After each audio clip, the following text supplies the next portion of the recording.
الحمد لله رب العالمين والصلاة والسلام على سيد الأنبياء والمرسلين سيدنا ومولانا محمد وآله وأصحابه أجمعين.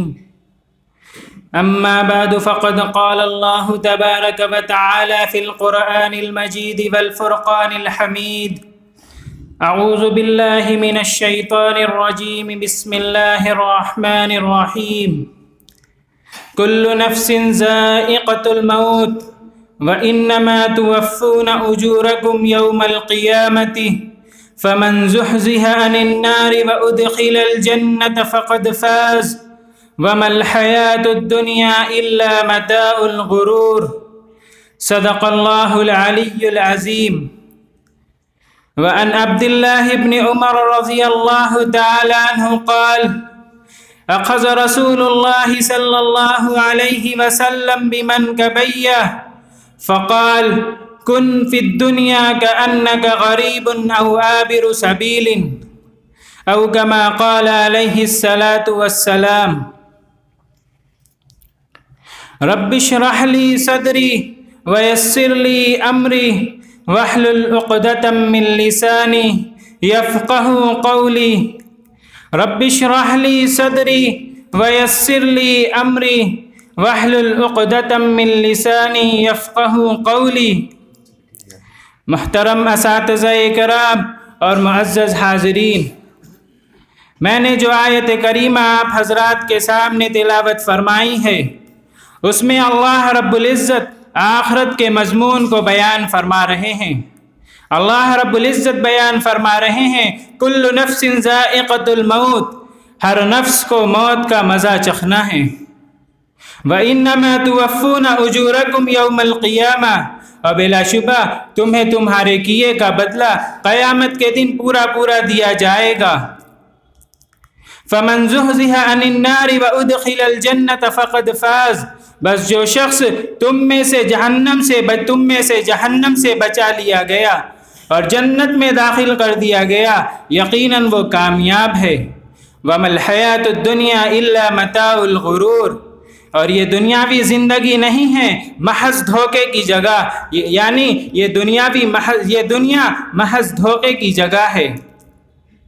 میرے بھائیوں، بزرگوں اور عزیز ساتھیوں، اللہ رب العزت نے اس دنیا میں ہر جاندار کے لیے موت کا وقت اور موت کی جگہ متعین کر رکھا ہے.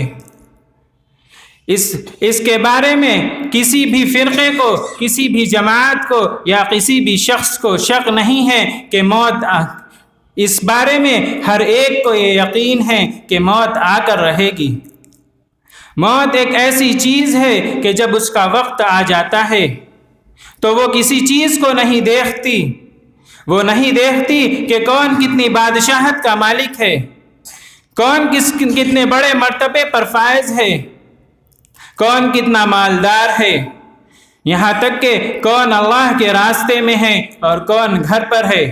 جس وقت موت کا وقت آ جاتا ہے اس وقت موت آ کر رہتی ہے.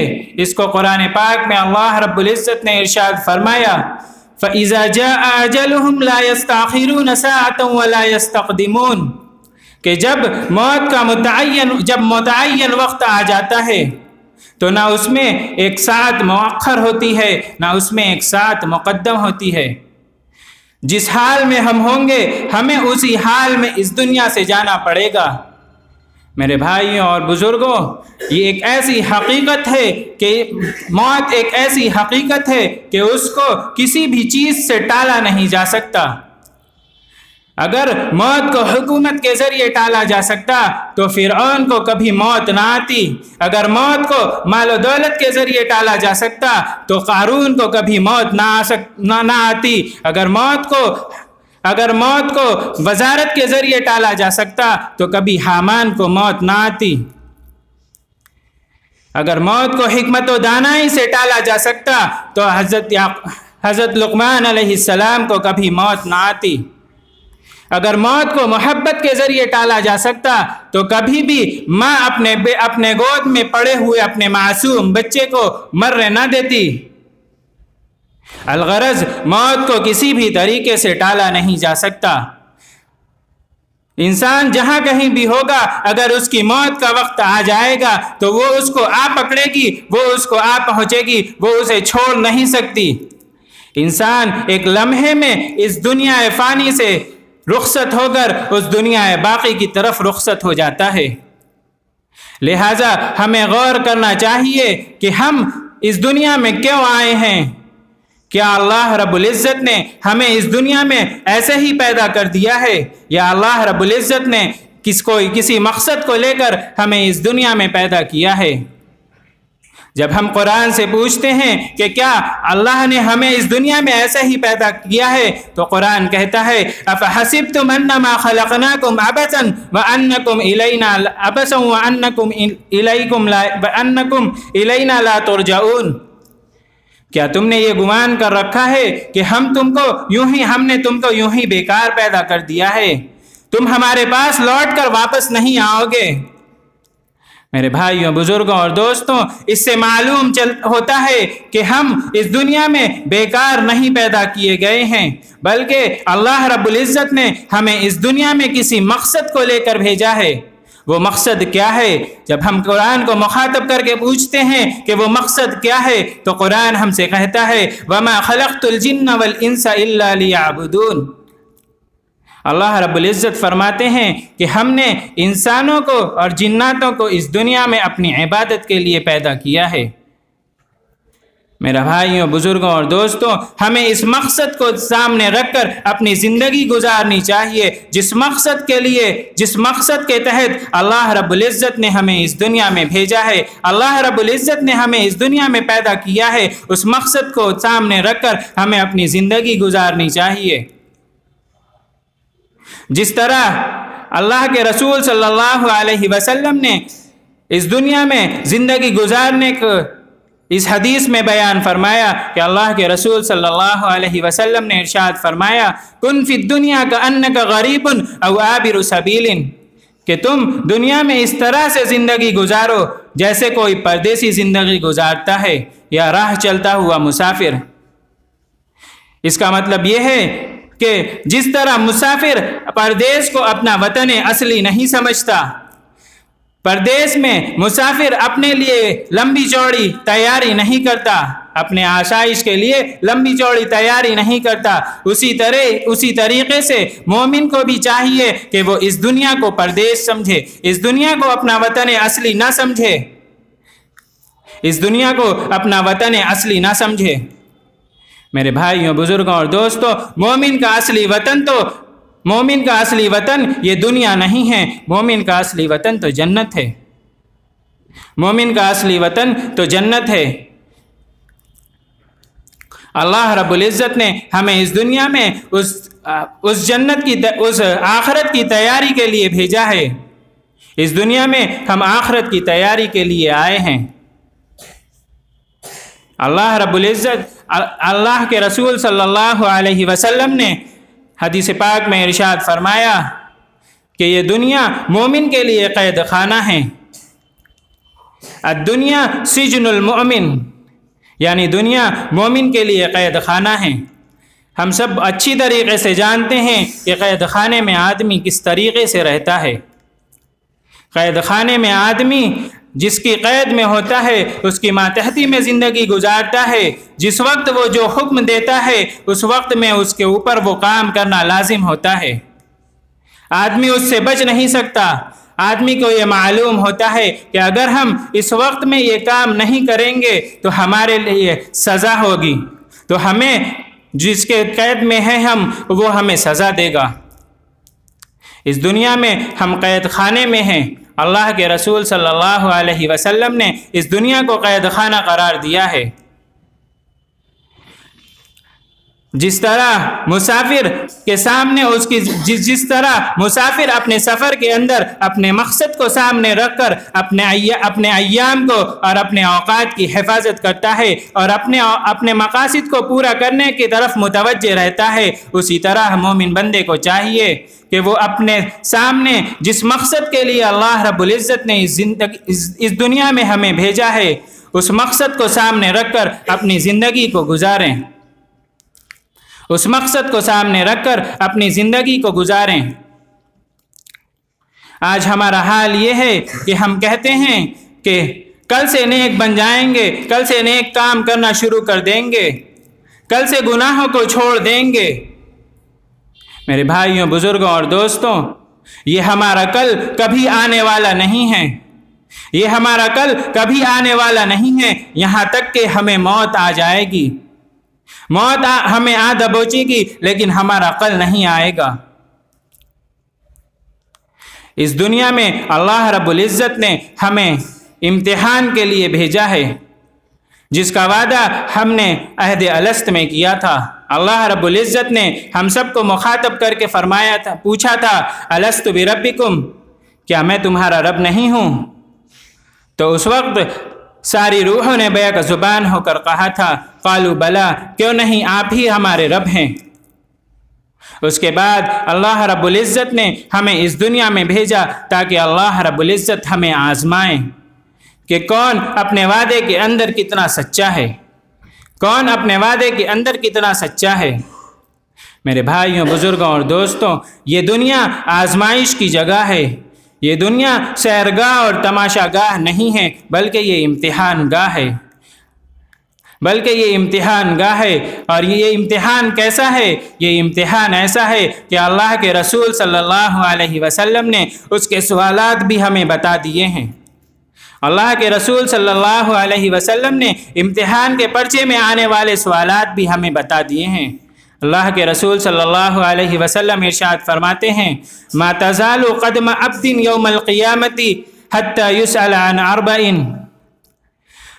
عن عمره فیما افناہ، وعن شبابه فیما ابلاہ، وعن مالہ فیما من این اکتسبہ وفیما انفقہ، وعن علمہ ماذا عمل بہ، او کما قال علیہ الصلاۃ والسلام۔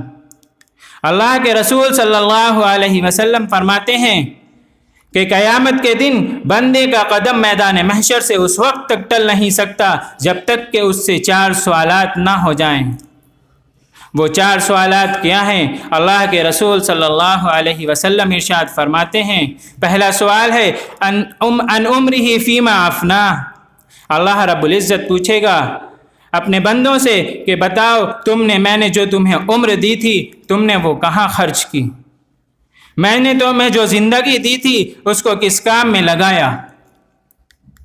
دوسرا سوال اللہ رب العزت پوچھے گا وَعَنْ شَبَابِهِ فِيمَا أَبْلَاهُ، میں نے تمہیں جو جوانی دی تھی اس کو کہاں ختم کیا، اس کو کہاں صرف کیا، اس کو کس کام میں لگایا۔ عمر کے بارے میں دوسرا سوال ہوگا۔ تیسرا سوال مال کے بارے میں ہوگا وَعَنْ مَالِهِ مِنْ أَيْنَ اكْتَسَبَهُ وَفِيمَا أَنْفَقَهُ، کہ میں نے جو تم نے جو دنیا میں مال کمایا تھا وہ کیسے کمایا تھا اور کہاں خرچ کیا تھا۔ اللہ کے رسول صلی اللہ علیہ وسلم نے ہمیں مال کمانے کے طریقے کو بھی بتایا ہے اور خرچ کرنے کے طریقے کو بھی بتایا ہے، اسی لیے تاکہ ہم مال کو صحیح طریقے سے کمائیں اور صحیح طریقے پر خرچ کریں۔ اور چوتھا سوال جو اللہ رب العزت اپنے بندوں سے پوچھے گا وَعَنْ عِلْمِهِ مَاذَا عَمِلَ بِهِ، کہ بتاؤ جو تمہارے پاس علم تھا تم نے اس پر کتنا عمل کیا۔ آدمی کے پاس جتنا علم ہوگا اس کے علم کے بارے میں اس سے پوچھا جائے گا تمہارے پاس جتنا علم تھا اس پر کیا عمل کیا تم نے۔ اس کا مطلب یہ نہیں ہے کہ ہم علم ہی نہ حاصل کریں، بندے کے لیے ضروری ہے کہ جس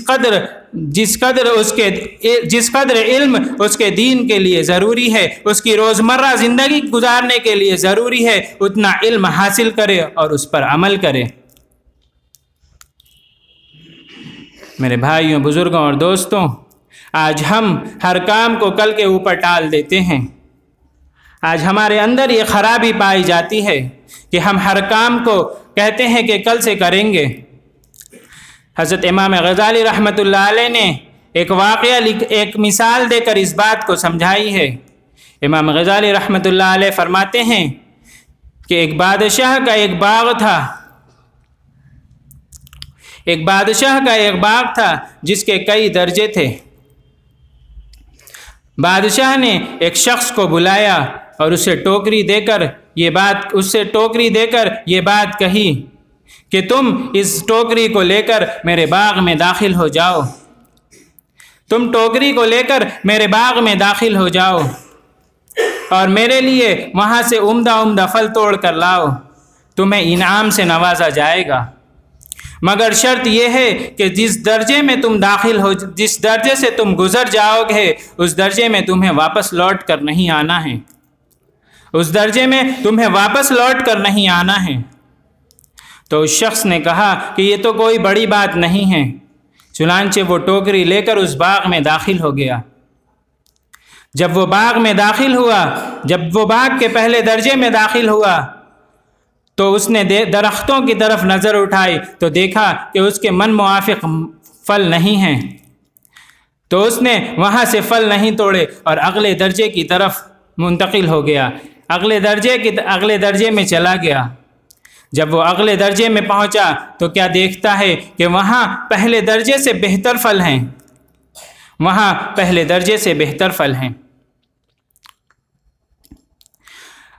اور اس نے وہاں سے بھی پھل نہیں توڑا۔ اس کے بعد وہ اگلے درجے میں داخل ہوا، وہاں اس سے بھی بہتر پھل تھے، پھر اس کے اگلے درجے میں داخل ہوا، وہاں بہت بہترین پھل تھے۔ اس کے دل نے سوچا کہ یہاں سے کچھ پھل توڑ لیتے ہیں، لیکن وہ سوچنے لگا کہ اگلے درجے سے پھل توڑ لوں گا، اگلے درجے میں اس سے بہتر پھل ہوں گے، یہاں سے رہنے دیتے ہیں، اگلے درجے سے پھل توڑ لیں گے۔ یہاں تک کہ وہ اس درجے کو چھوڑ کر اگلے درجے میں داخل ہو گیا۔ جب وہ اگلے درجے میں داخل ہو گیا تو کیا دیکھتا ہے کہ اس درجے میں کسی درخت پر کوئی پھل موجود نہیں ہے، اس درجے میں کسی درخت پر کوئی پھل موجود نہیں ہے۔ تو وہ شخص اس وقت افسوس کرتا ہے کہ کاش کہ میں پہلے درجے سے ہی پھل توڑنا شروع کر دیتا تو آج میری یہ ٹوکری خالی نہ ہوتی، اب میں اس خالی ٹوکری کو لے کر بادشاہ کے سامنے کیسے جاؤں گا، مجھے کتنی شرمندگی محسوس ہوگی بادشاہ کے سامنے جاتے ہوئے۔ امام غزالی رحمۃ اللہ علیہ فرماتے ہیں، اے دوست، یہ بادشاہ اللہ رب العزت کی مثال کی مانند ہے، اور یہ جو اس میں بندہ جا رہا ہے وہ ہم سب کی مثال ہے، اور جو اس بندے کے ہاتھ میں ٹوکری ہے وہ ہمارے نامہ اعمال ہیں، اور یہ جو باغ ہے وہ ہماری زندگی ہے، اور یہ جو باغ کے ہر درجے ہیں وہ ہماری زندگی کے ایک ایک دن ہیں۔ بندہ سوچتا ہے کہ ہم آج نہیں کل ہم نیک عمل کر لیں گے، آج نہیں، اس درجے سے نہیں، اگلے درجے سے پھل توڑ لیں گے، یہاں تک کہ وہ وقت ختم ہو جاتا ہے، یہاں تک کہ زندگی ختم ہو جاتی ہے اور موت آ جاتی ہے، اور بندے کے پاس کوئی عمل نہیں رہتا۔ اس لیے میرے بھائیوں، بزرگوں اور عزیز ساتھیوں، ہمیں غور کرنے کی ضرورت ہے، ہمیں اپنی زندگی کا محاسبہ کرنے کی ضرورت ہے کہ کہیں ہماری زندگی بھی تو عمل سے خالی نہیں ہے، کہ اللہ رب العزت نے ہمیں جو مقصد دے کر اس دنیا میں بھیجا تھا، ہم اس مقصد کو پورا کر رہے ہیں یا نہیں کر رہے ہیں، ہم اس مقصد کو پورا کر رہے ہیں یا نہیں کر رہے ہیں۔ اگر ہم اس مقصد کو پورا نہیں کر رہے ہیں تو ہمیں اس کی طرف توجہ دینے کی ضرورت ہے کہ کل قیامت کے دن جب اللہ کے سامنے ہم حاضر ہوں گے تو ہم اب اس مقصد کو پورا نہیں کیے رہیں گے تو ہم اللہ کو کیا منہ دکھائیں گے، اس لیے ہم سب کو چاہیے کہ ہم اپنے زندگی کا مقصد اللہ رب العزت نے جو ہمیں مقصد دیا ہے اس مقصد کو بنا لیں، تاکہ کل قیامت کے دن ہمیں رسوائی کا سامنا نہ